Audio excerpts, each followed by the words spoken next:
4장. 더 이상 감정에 휘둘리지 않는다. 고통스러운 감정에 대한 집착을 버려라. 어렸을 적 부모님이 운영하던 가게 한쪽에 작은 슈퍼가 생겼다가 사라진 적이 있다. 아마 한 달 가까이 되는 기간이었던 듯 싶다. 어느 날 학교에서 돌아왔는데 느닷없이 우리 가게에 슈퍼가 차려져 있었다.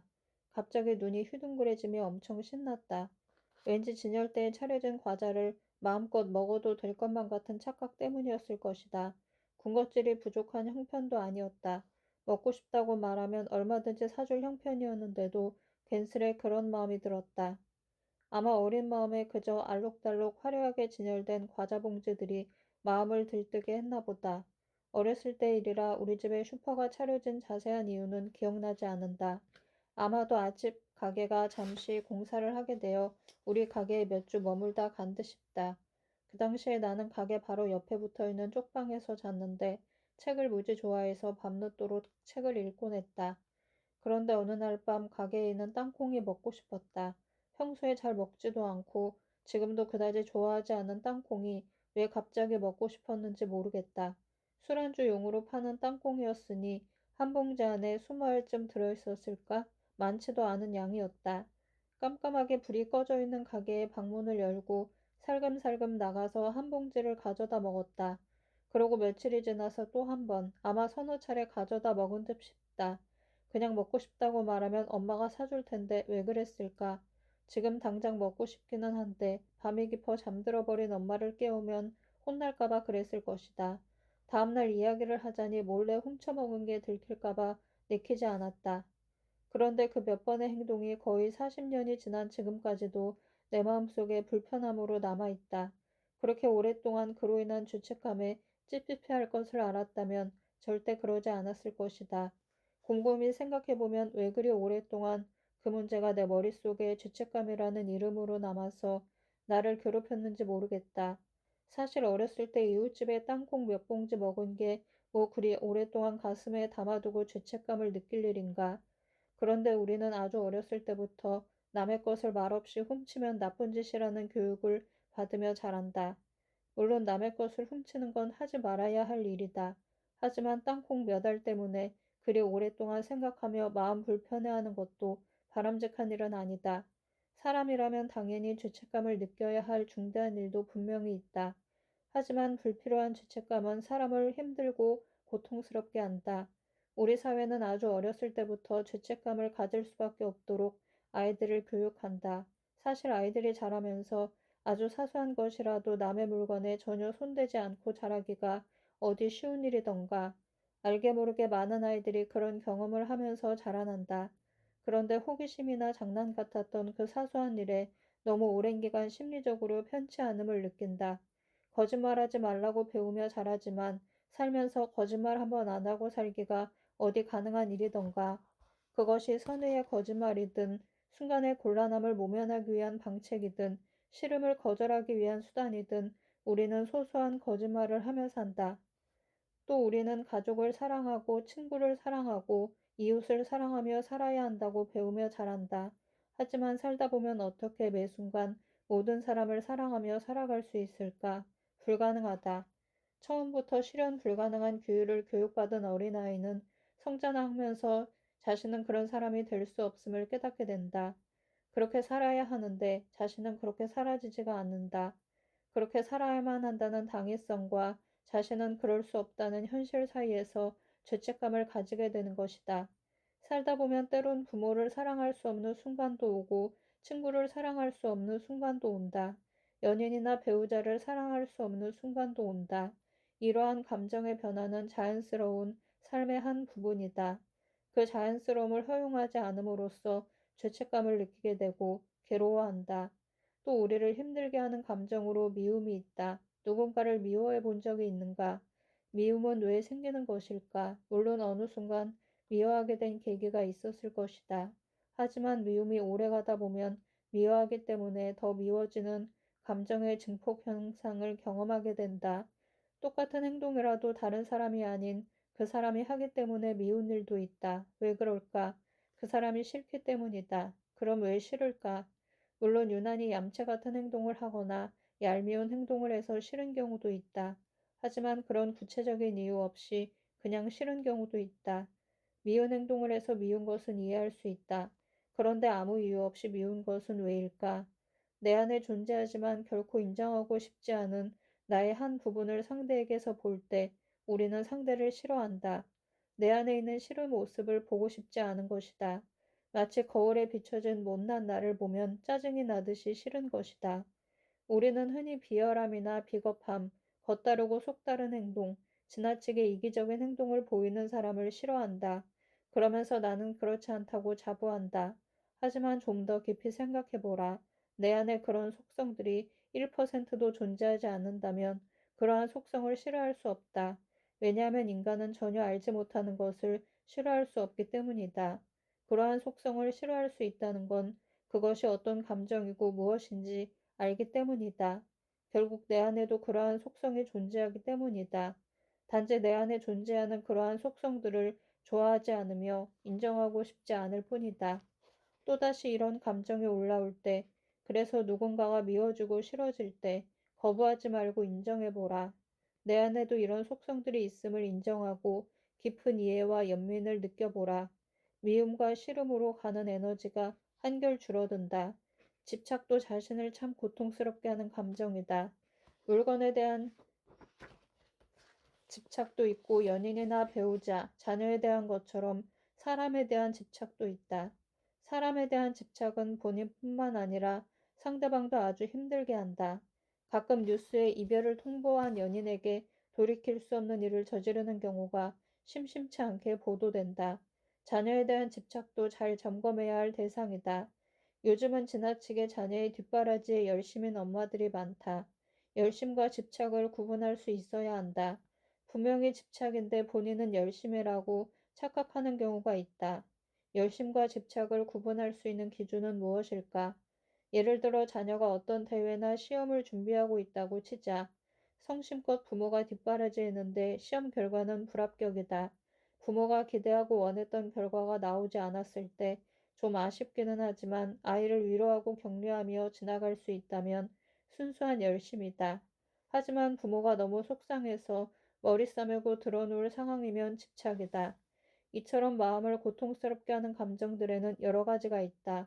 죄책감, 미움, 집착, 원망, 망설임, 외로움, 소외감, 열등감, 우울감, 환멸, 증오, 무기력감, 분노, 불안, 두려움. 이 모든 감정들이 인간을 고통스럽게 한다. 우리는 이런 감정들로부터 어떻게 벗어날 수 있을까? 고통스러운 감정에서 벗어나는 법. 옛날 숲속에 현자가 살고 있었다. 삶에서 일어나는 어떤 문제에도 현명한 답을 줄 수 있는 위대한 현자라고 알려져 있었다. 많은 사람들이 여러 가지 문제를 들고 현자를 만나러 숲속에 왔다. 어느 날 한 젊은이가 어떠어떠한 일로 마음이 너무 괴롭고 고통스러운데 어떻게 하면 이 괴로움을 없앨 수 있을지 방법을 알려달라고 청했다. 아무 말 없이 젊은이의 말을 듣고 있던 현자가 벌떡 일어나더니 오두막 밖으로 나갔다. 그러더니 옆에 있는 큰 나무 기둥을 붙잡고 매달려 소리를 지른다. 아이쿠, 내 몸이 나무에 붙어버렸네. 누가 나 좀 떼어주시오. 내 몸이 꼼짝을 못하네. 살려주시오. 하면서 소리를 지른다. 무슨 일인가 싶어 따라 나간 젊은이는 어이가 없어서 그러지 마시고 어서 내 문제부터 좀 해결해 주십시오. 라고 말한다. 현자는 들은 척 못 들은 척 계속해서 나무 기둥을 붙잡고 소리를 지른다. 아이쿠, 어서 나부터 살려달라니까. 나무에서 내 몸 좀 떼어주시오. 힘들어서 못 살겠네. 라며 더 아우성친다. 자신의 마음이 너무 괴로워 도움을 청하고자 먼 길을 떠나온 젊은이는 이제 황당하다 못해 화가 나기까지 한다. 몇 시간을 그렇게 시간이 흘러가니 더 이상은 기다리기 힘들다. 제발 장난 그만 치시고 답 좀 주십시오. 날도 벌써 어둑해지고 갈 길도 먼데 빨리 돌아가 봐야 합니다. 나무가 어떻게 사람을 붙잡습니까? 어르신이 나무를 붙잡은 손을 그만 떼시면 되지 않겠습니까? 그제야 현자는 나무 기둥을 잡은 손을 떼고 돌아서서 젊은이를 보더니 답한다. 그래, 바로 그거네. 괴로움이 자네를 붙잡고 있는 게 아니네. 고통이 자네를 붙잡고 있는 게 아니란 말일세. 자네가 계속 그것들을 붙잡고 있지 않은가? 그만 놓아버리게. 자네가 놓아버리는 순간 다 해결된다네. 그렇다. 마음을 고통스럽게 하는 감정이 있다면 내려놓으면 된다. 그런데 내려놓지 않고 꼭 붙잡고 있으면서 힘들다고 아우성이다. 감정에 대한 집착도 집착이다. 누가 그 감정들을 붙잡고 있는가? 당신이다. 당신이 붙잡고 있는 것이 물질이든 사람이든 감정이든 놓아버리면 된다. 죄책감이 당신을 고통스럽게 한다면 이제 그만 놓아버려라. 미움이 당신을 고통스럽게 한다면 이제 그만 놓아버려라. 집착이 당신을 고통스럽게 한다면 이제 그만 놓아버려라.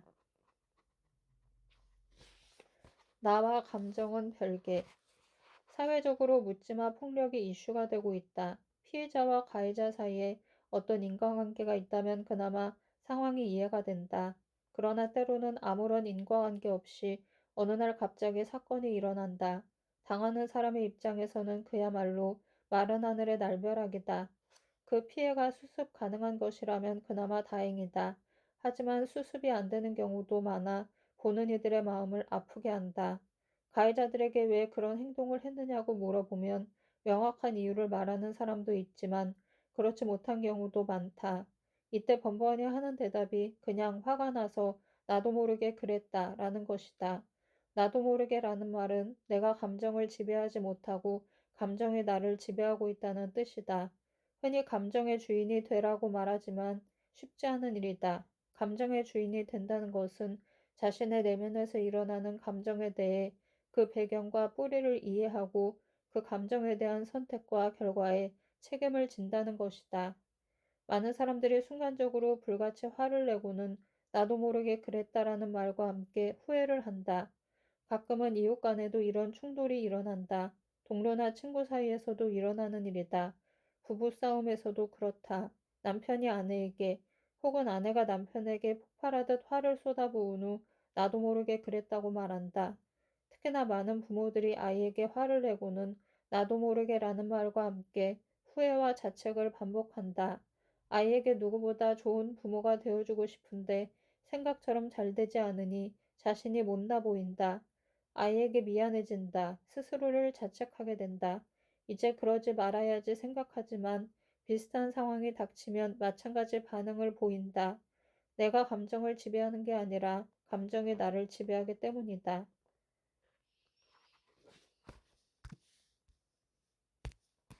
몸, 감정, 생각은 내가 아니다. 나는 왜 감정을 조절하지 못하고 감정에 휘둘릴까? 감정과 나를 동일시해서 그렇다. 육체가 나의 전부가 아니듯 감정도 나의 전부가 아니고 생각도 나의 전부가 아니다. 우리의 언어 습관을 잘 살펴보라. 우리는 흔히 이렇게 말한다. 내 몸에 이상이 있는 것 같아. 내 감정은 지금 슬퍼. 내 생각에는 이것이 틀리고 저것이 맞아. 즉, 몸, 감정, 생각은 내가 아니라 나의 소유물이다. 그런데 우리는 자주 내 몸과 감정과 생각을 나라고 착각한다.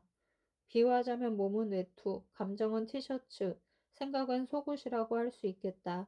그래서 몸이 아프거나 다치면 추운 날 외투를 빼앗긴 듯 힘들다. 감정의 생채기가 나면 속살이 드러나게 티셔츠를 빼앗긴 듯 창피하고 화가 난다. 나의 생각이나 관념이 틀렸다고 누군가가 말하면 마지막 속옷을 빼앗긴 듯 고통스럽고 자존심이 상하며 분노가 일어난다. 몸, 감정, 생각은 내가 아니다. 이 모든 것을 지켜보는 의식이 바로 나다. 몸이 아플 때 그 통증을 알아채는 의식이 있다. 이것이 나다. 슬픈 감정을 느낄 때 그 슬픔을 알아채는 의식이 있다. 이것이 나다. 어떤 생각을 할 때 그 생각을 알아채는 의식이 있다. 이것이 나다. 감정의 주인이 되려면 내가 감정이 아님을 알아야 한다. 감정과의 동일시에서 벗어나야 한다. 동일시에서 벗어나야 나와 감정 사이에 간격이 생긴다. 간격이 생겨야 관찰자의 입장에서 내 감정을 바라볼 수 있다. 거리를 두고 바라볼 수 있어야 내 의지대로 감정 조절이 가능하다. 몇 년 전에 아들이 안방 큰 유리창을 통째로 깬 일이 있다. 아마 아들을 키워본 부모라면 짐작할 수 있을 것이다. 아들을 키운다는 것은 어찌 보면 컴퓨터 게임과의 전쟁이라고 할 만큼 게임 시간을 조절하기가 힘들다. 그날도 약속된 컴퓨터 게임 시간 1시간이 훌쩍 지났는데 게임에 심취한 아이는 멈출 생각을 안 한다. 오며 가며 서너 번 시간이 다 되었다고 이야기를 해도 아마 그 말 자체가 안 들리는 듯 싶다. 급기야 아이 아빠가 전원을 꺼야겠다는 말을 했다. 그 말을 들은 아이가 순식간에 침대 위로 뛰어오르더니 발로 차서 유리창 전부를 와장창 깨버렸다. 1월 초 한겨울이라 침대에는 두꺼운 스웨이드 이불이 깔려 있었다.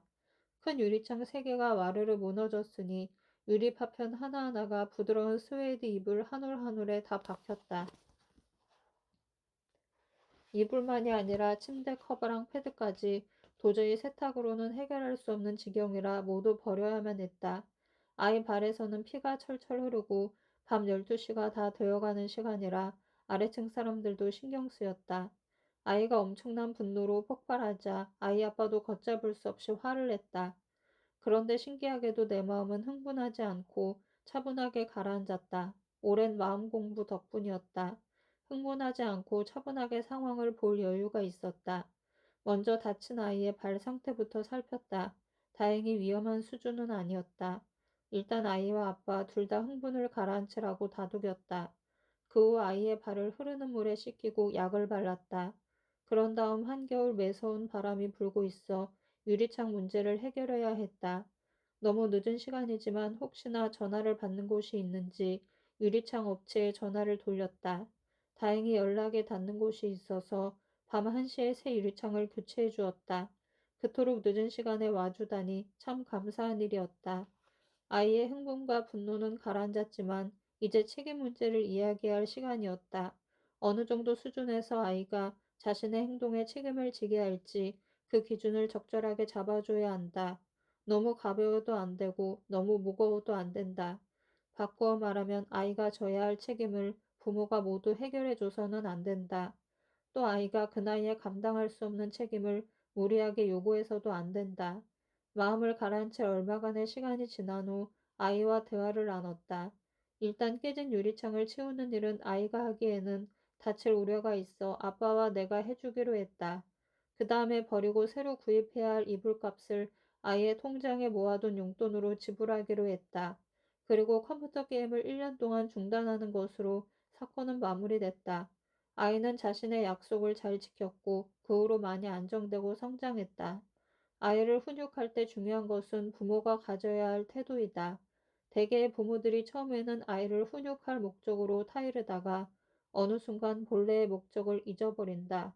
화를 내거나 거친 언어를 내뱉는 아이를 보면서 같이 흥분한다.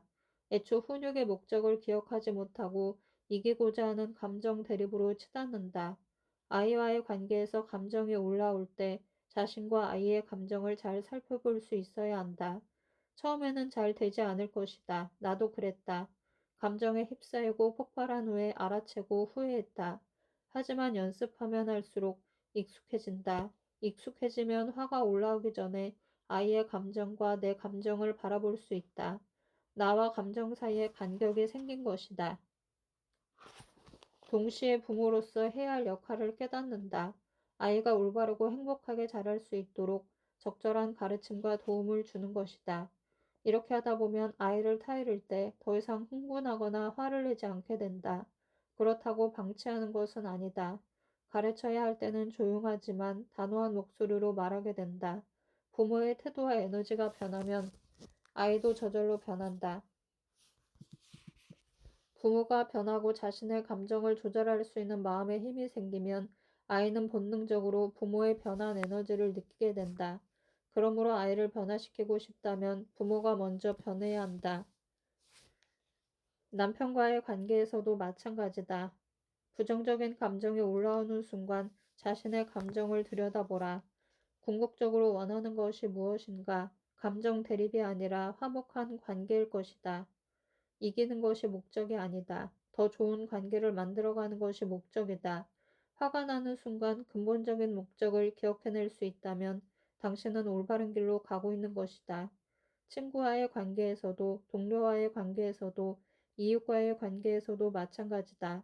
인간은 많은 관계 속에서 살아가고 다양한 관계 속에서 다양한 감정들을 경험한다. 그때마다 나와 감정을 동일시하는 데서 벗어나 감정의 주인이 되어야 한다. 화를 내면 안 된다는 뜻이 아니다. 화는 상황에 따라 낼 수도 있고 안 낼 수도 있다. 화를 내는 것이 관계 개선에 더 필요하다고 여겨지면 화를 낼 수도 있다. 중요한 것은 화를 내고 안 내고가 아니다. 자신의 선택과 의지에 상관없이 감정에 휩싸이는 건 바람직하지 못하다는 것이다. 감정이 당신의 주인이 되게 하지 말라. 당신이 감정의 주인이 되라. 감정 습관도 연습이 필요하다. 누군가는 현대인의 불치병이 두려움과 망설임이라고 한다. 망설임은 마치 열린 문 앞에 서서 한 발을 내딛고 들어오지도 나가지도 못하는 모습과 같다. 들어갈 것인가, 나갈 것인가, 어떤 일이든 마음의 결정을 해야 스타트가 된다. 그런데 우리는 얼마나 많은 시간을 망설임 속에서 흘려보내는가. 아무도 가두지 않은 망설임의 감옥에 스스로 갇혀서 한 발짝도 나아가지 못하고 있다. 그 문을 열고 나오는 것은 자신의 선택과 결정이다. 그리고 선택하고 결정했으면 행동으로 옮겨야 한다. 어떠한 선택과 결정도 행동이 따르지 않는다면 무의미하다. 자신을 움츠러들게 하는 망설임을 버리기 위해서는 마음의 힘이 필요하다. 두려움과 망설임을 내려놓을 수 있는 마음의 힘이 있어야 한다. 마음의 힘이란 마음의 근육이다. 몸의 근육을 키우기 위해서 반복된 연습과 노력이 필요하듯이 마음의 근육을 단련시키기 위해서도 노력과 연습이 필요하다. 악기를 배워본 적이 있는가? 운동을 배워본 적이 있는가? 배워본 적이 있다면 잘 알 것이다. 아무리 최고의 바이올리니스트에게 연주법을 배웠어도 자신이 직접 바이올린을 들고 연습하지 않는다면 아무 소용이 없다. 바이올린 활을 들고 내가 좋은 소리를 낼 수 있을지 없을지 걱정하면서 망설이고만 있다면 절대 소리가 나지 않는다. 아무리 최고의 코치에게 수영 강습을 받았어도 자신이 직접 물에 뛰어들어 발차기를 하지 않는다면 아무 소용이 없다. 내가 수영을 잘할 수 있을지 없을지 걱정하면서 물에 뛰어들지 않고 망설이고만 있다면 절대 수영을 배울 수 없다. 감정 습관 역시 마찬가지다.